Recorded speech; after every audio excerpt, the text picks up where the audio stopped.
Aujourd'hui, on plonge dans un sujet complexe. Le développement et la sécurisation du Sahara marocain. Oui, complexe, c'est le mot.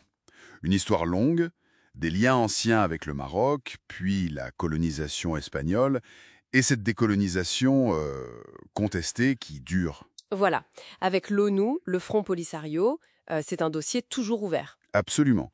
Et notre but aujourd'hui, c'est un peu de décrypter cette double dynamique. D'un côté, le Maroc qui investit massivement depuis 75, Pour le développement, les infrastructures. exactement. Et de l'autre, une situation sécuritaire qui reste tendue et ce statut politique pas réglé. L'ONU parle toujours de territoire non autonome, la MINURSO est là depuis 91. Ok. Alors, parlons développement d'abord. Cet effort marocain, il a évolué comment au fil du temps? Au début, c'était vraiment les bases, routes, hôpitaux.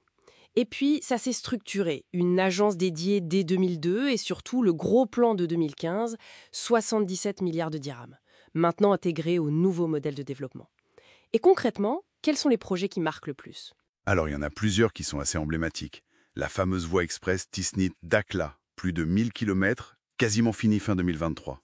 C'est énorme pour désenclaver. Ah oui, ça change tout pour la connexion. Complètement. Et puis, le futur port Dakhla Atlantique, prévu pour 2028. L'idée, c'est d'en faire un vrai hub logistique. Tourné vers l'Afrique, j'imagine? Oui, l'Afrique, l'Atlantique.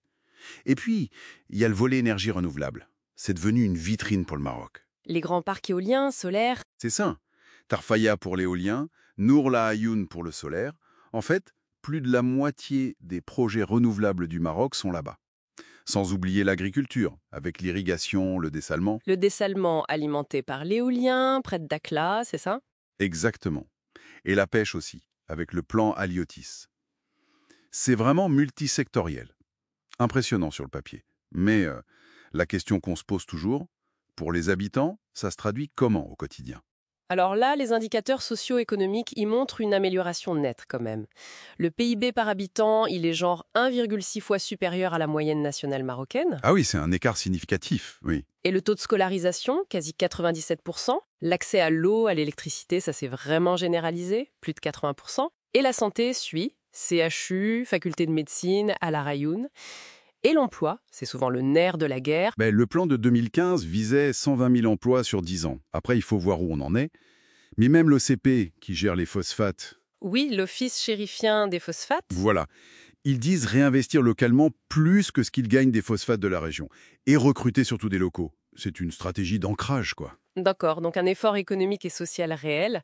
Mais tout ça se fait dans un contexte où la sécurité, c'est la priorité numéro 1 pour Rabat. Ça influence tout le reste. Ah oui, c'est le prisme principal, on peut dire. Et sur le terrain, ça se voit. Le plus connu, c'est le Berme. Le mur de défense? Oui, ce mur de sable et de pierre de 2700 km, miné, surveillé.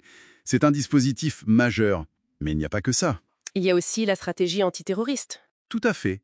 Très active avec le BCIJ, le FBI marocain et des opérations de sécurisation comme Hadar. Et puis, les alliances stratégiques sont clés. Les États-Unis, Israël, pour le matériel, le renseignement. Exactement.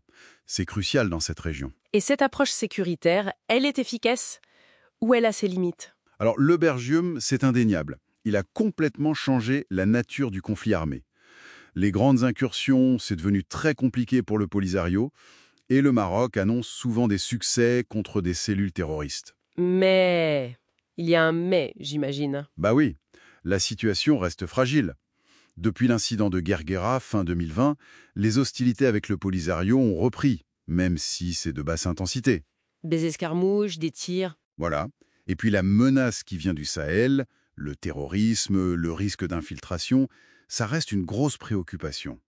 Certains évoquent même des liens possibles avec le Polisario comme facteur de déstabilisation. Sans parler des trafics dans cette immense zone désertique. Évidemment, drogue, armes, c'est un défi constant pour les forces armées royales, la gendarmerie, les forces auxiliaires. Ils sont sur le qui-vive. Ce mélange développement, sécurité, conflits non résolus, ça pèse lourd sur la géopolitique régionale, non? Je pense aux tensions Maroc-Algérie. Ah, c'est clair, c'est même au cœur de la tension.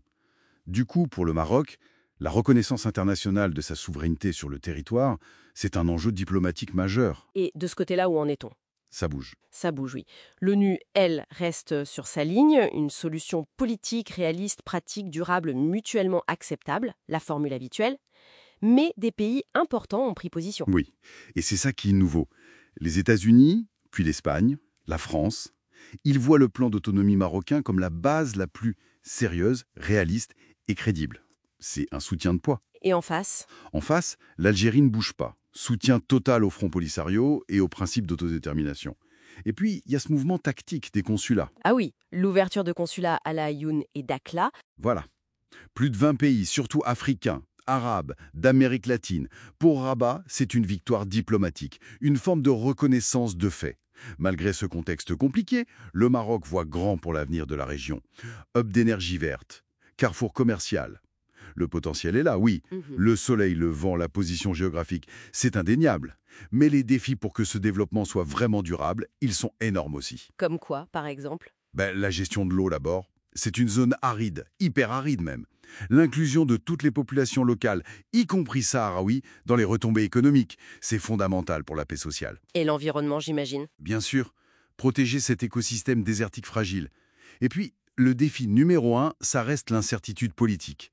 Tant que le statut n'est pas réglé, ça pèse sur la stabilité à long terme. Ça peut freiner certains gros investisseurs internationaux. Donc pour résumer, on a une région en pleine transformation économique, poussée par des investissements massifs du Maroc.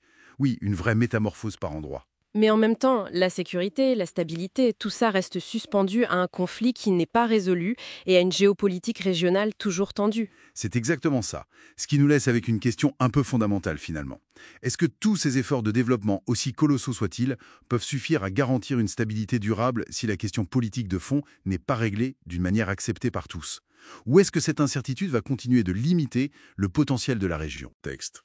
C'est un peu le pari marocain, mais l'avenir le dira.